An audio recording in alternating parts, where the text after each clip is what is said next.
Hi, it's Gary. Welcome to today's video. Today we're going to be continuing with the mini-series looking at my latest order from Cult Pens. Today we're going to take a look at the pen. This is from Kaweco. It's a Kaweco Sport. This one, it's in the white coconut colour. So join me now down on the mat. We'll take a look at the pen.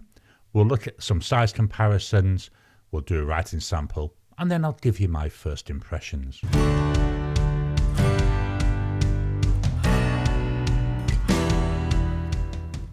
Here we are down on the mat.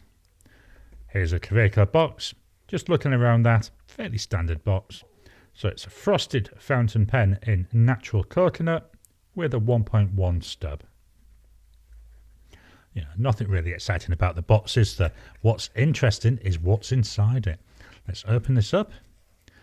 Take that out, and then we'll take out the pen and I'll turn it around so we've got the writing the right way. So this is the Kaweco Sport. It's not my first Sport. I have got another one which has got a broad nib on it. I've even got a Cult Pens fountain pen which has got a Kaweco double broad nib. So a future video I might compare those just to see what they're like. Let's take a look at this pen. This is today's one. Just going to slowly turn this around. So we've got, it's a fairly transparent material and it's white with, on the front there, Kaweco Sport. The top of the cap, there we've got the Kaweco logo. The cap is tapering out and then tapering back in. Plastic material, this is all plastic, this pen. The bottom, again, fairly basic. Looks like there might be some writing on there.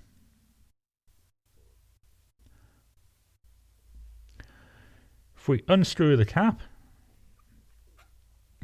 I didn't count the number of turns. Let's do that again and we'll count this time. One, about 1.5 turns to take the cap off. That reveals our pen. Very small pen. It's a Sport. They are small. Let's pop the cap on though. When it's posted, this is a nice size pen. It's a nice pocket pen. My other Kaweco Sport goes with me everywhere. I keep a little notebook, I keep that with it, and that's always in my trouser pocket in case I need to make a note about something. The nib, 1.1 stub, take a look. So on there we've got some pattern. Underneath that we've got, on the left hand side, Germany. On the right, it's since 1853. We've got the Kaweco logo, and then we've got the 1.1. It's a small nib. We expect this. It's a pocket pen. It's a small pen. The section, slightly concave, but when I'm using this, certainly with my other one, I've found it nice to use. So hopefully I'll get a bit more use out of this because I intend to use this one at home. If we unscrew the barrel, we have in there a Kaweco ink cartridge. It's all plastic. This can be eyedroppered. At the moment, I'm not planning to eyedropper it. What I'm planning to do is use this. This is a Kaweco converter. So I've got a couple of these because, as I say, I've got a couple of Kaweco pens. So that should hopefully fit in there quite nicely. Let's pull that out.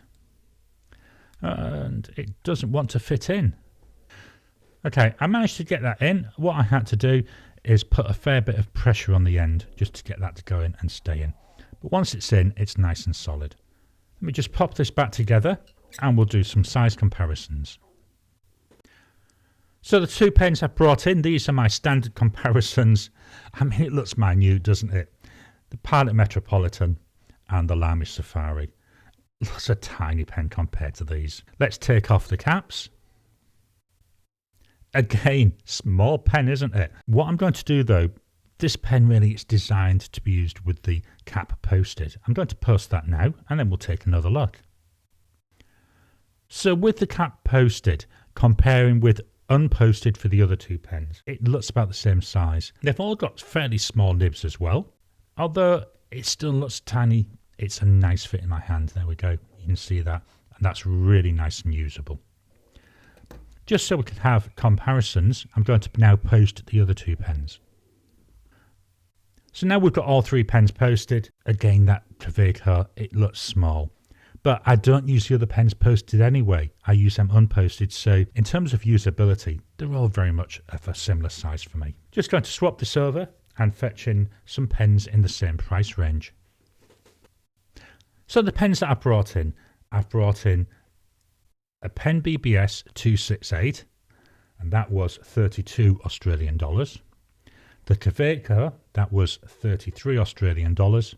And I've got a Hondian 960, that was 35 Australian dollars. I've decided not to post these pens because it's not really a valid comparison when we look at those posted with the Kaweco. The Kaweco of these three, ever so slightly longer. Both the others are quite comfortable to use unposted. So again, in terms of usability, they're very similar. The nibs on the other two though look like number 6 nibs. So we've got a definite size difference there with the nib.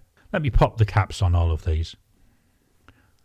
So with the caps on, very similar story to what we saw with the Metropolitan and the Safari. But we've got to remember, we're dealing with a pocket pen. The Kaweco is designed to be smaller. I'm just going to step away from the desk and I'm going to give the pen a clean out. When I come back, we'll take a look at the ink, fill the pen, and then do a writing sample, and I'll give you my first impressions. I'm back. So I've given the pen a clean through. I like to clean my pens before I use them the first time, just in case there's any ink left in their feed from when they were tested in a factory. Make sure that they're nice and clean. Get rid of any junk that might have been in there. So today's ink, let's take a look at it. It's one of the inks that came in this order from Cult Pens. It's by Dominant Industry and it's Lungo. Thought I'd go for a nice brown ink in this. Beauty of having this white transparent colour. I'm not limited by ink colour if I want to try and match them. You know, anything can go in white. One of the things I will be interested in watching is actually in the section here. My other white pens, they tend to have some ink creep in and show into the section and end up staining that section. So I'll be interested to see what happens with this brown ink. Let's fetch in the bottle. Here's the Dominant Industries bottle. It's really unusual, isn't it? It's a nice bulbous shape. It looks like there's a good chunk of glass at the bottom, so that should hopefully help weight it. Let's take the lid up and we'll fill this up. So with the converter, it's in there nice and firm now. To fill it, it's just a case of pulling that up. That draws the ink in. And then that stays up because obviously if I push it down, I'm going to expel the ink and then the cap goes on. So you can still see the workings. I think that's also nice to be able to see the workings. Depending on how I get on with writing with this pen, I may eyedropper it. Again, that's a beauty. If I was going to eyedropper it, I would put some silicone grease there on these threads. So the pen goes in, draw up the ink. It's as easy as that. Just clean off the section. There we go. We've got quite a nice fill in there. Let's pop the pen back together.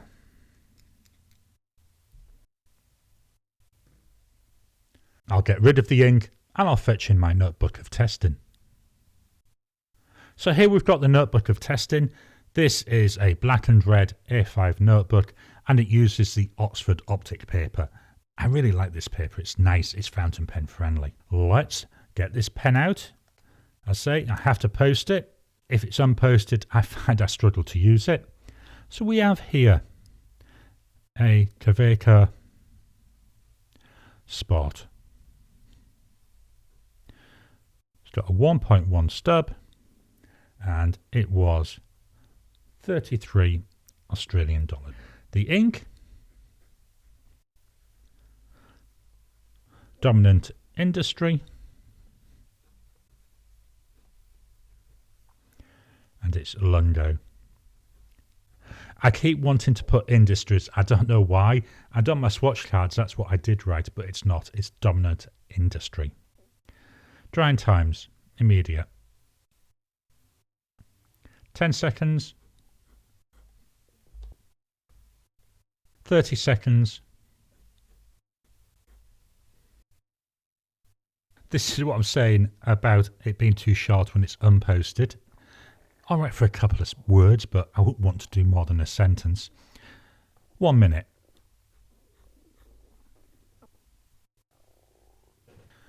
Still got a slight bit of smudging, so what I'm going to do is go for 2 minutes. After 2 minutes, still smudging ever so slightly as well. It's a 1.1 stub, so I expect it to be wet, but yeah, this is a really nice combo. I'm going to move the mic down to the page so you can hear the pen writing.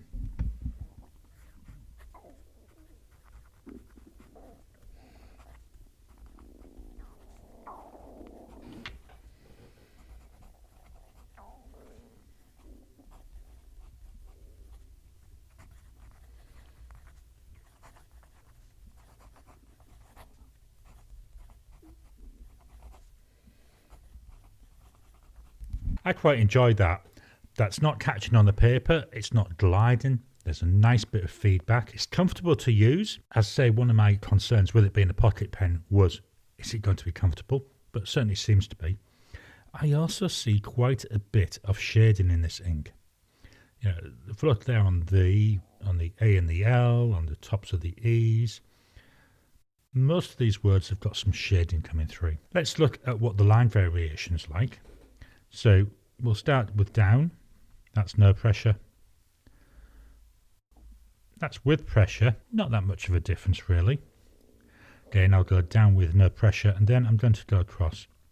So here, this is where we're seeing the stub nature of the pen. The down lines, a lot thicker than the across lines. If I do my S's, again, you can see some character coming out there.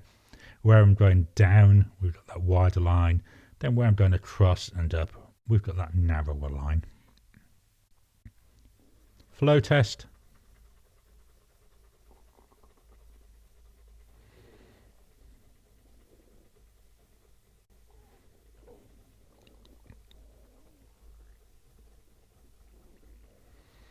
Keeps up really well. Quite enjoying this pen. It's actually one of the nicer pens I've tried for quite a while. When you consider the cost, it's fairly reasonably priced. Yes, you need to pay extra for the converter, which I decided to do, but you could have cleaned out the cartridge if you wanted to use your own ink and not spend the money on that converter, or even eyedropper it. Quite enjoyable pen. As I've already said, I like the fact that we've got this transparent white. It means I can use any ink in there that I want. If I decide to eyedropper it, I like the fact that I'll be able to see the ink sloshing around inside. Won't quite be able to see the colour of the ink because of the white. That would mask some of that, but it'd still be nice to see it going around as you're using it. Like this ink, like the shading. In combination with the nib, I can see loads of character coming out. And that's one of the things I like to see when I'm writing is character. The pen is very light. You can tell that when you're using it. So if you like a bit more weight into your pens, not really one for you. But for 33 Australian dollars, I think this is really good value. So it's my first impressions of the Kaweco Sport with the 1.1 stub in coconut. I hope you've enjoyed today's video. Have you got a Kaweco Sport? What sort of nib have you got on it? Are there any other ones that you think it might be worth me experimenting with? Please drop a comment down below. Let's kickstart the conversation. Please hit the thumbs up button. Every time you like, every time you comment, well, just helps with the YouTube algorithm. If you haven't already, please subscribe to my channel so that you can get new videos as I release them. I'll talk to you again soon.